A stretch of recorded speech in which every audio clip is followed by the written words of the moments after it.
the legend. It's Utopia. Today we farewell an Australian icon, the greatest of all time.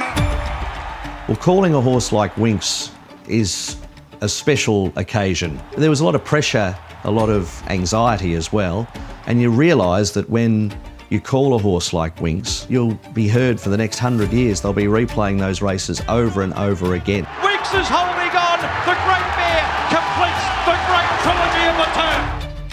What I think made her so special was the ease that she did it in. So often she just toyed with them. She was just embarrassing proper Group 1 horses and doing it time after time. It's her birthday, and what a way to celebrate. Long live the Queen. She was just a supremely good racehorse. She was adaptable. She could lead, she could sit back, she could do anything, and that's what makes her a champion. In fact, it made her a legend. Tenacity, grit, and a real will to win. She was just a winner, simple as that. Winx is still back last into the straight. Winx first came onto my radar when she flashed home and got there in the last bound to win the Theo Mark Stakes. Sons of John's driving through, Winx flying! Oh, did she get there? I wasn't even sure if she'd got up because she came from that far back and there were 3 horses fighting it out. But the amount of ground she made up to come down the outside and claim those 3 leaders like that, I realised she's pretty special, this mare. Set, they're racing. Calling Winx's Cox Plate was completely different to another race because it was all about her. And it was all about the history of initially equaling Kingston Town and then the 4th one winning it. And just like Kingston Town, those races called by Bill Collins and the like have been replayed over and over again. Oh, Kingston Town swamping them. What a run. Kingston Town wins it a neck to When I first got the role as the race caller in Melbourne, and I thought, geez, when Winx is going for her 3rd Cox Plate, gee, the valley will be rocking that day. And it was just something that came to my mind. The valley's rocking and the world is knocking. Winx goes to the front. You can't script a horse race.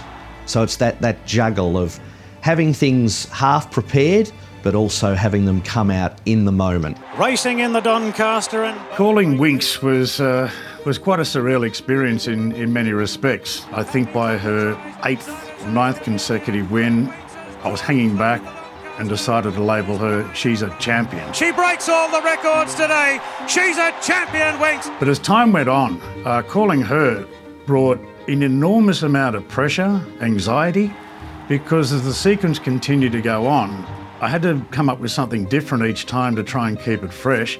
So one day it came out, Bowman sat there like a department store mannequin. Hugh Bowman just sitting there like a department store mannequin, hasn't touched the mare and off she goes. Once I heard someone described as being haughty and imperious. I thought, oh, that'd be a good way to describe her, and I threw that in one day. Age shall not weary the champ. Once again, she's haughty and imperious. Although some people didn't seem to hear the T in haughty too clearly. The great race calls are the ones that are not prepared.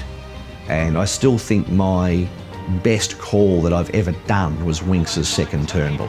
She was in trouble at the 400 metres at Flemington, and it was almost happening in slow motion. She was in awful trouble.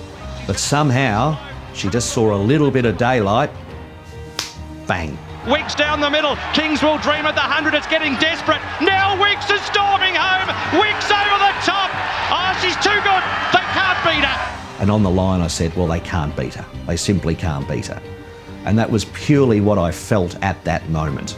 I got goosebumps that day at about the 200 metres because I thought, I don't know if she's going well enough to give away a start because she was still held up. To have to call that and convey what I was thinking, but also what everybody else was thinking, goes down as a memorable 30 seconds for me. And the gates open, they're off. The mares missed the start by 4 lengths. The 2017 Warwick Stakes, that was one of my favourites because that day any scripts that might have been pre-arranged, they went straight out the window. In a sensation, Winx is last and Ecuador's going to lead comfortably. The drone of the crowd here, the drama was built up in those very early seconds.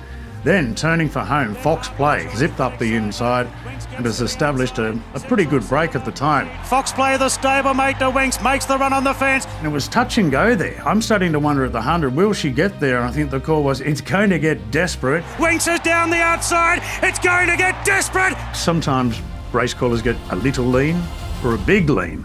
This was a big lean. I nearly fell over. Winx dives! Yes! She got up! I think that's the day she proved that she could win in a dogfight too if required. When Winx claimed the George Rider and it was her 16th, I thought, okay, sweet 16, that'll work perfectly for her. And they're racing, and Winx just jumped a little bit awkwardly. But it was a bottomless track that day at Rosehill. It really was. And Chautauqua, the champion sprinter, was heading towards the TJ.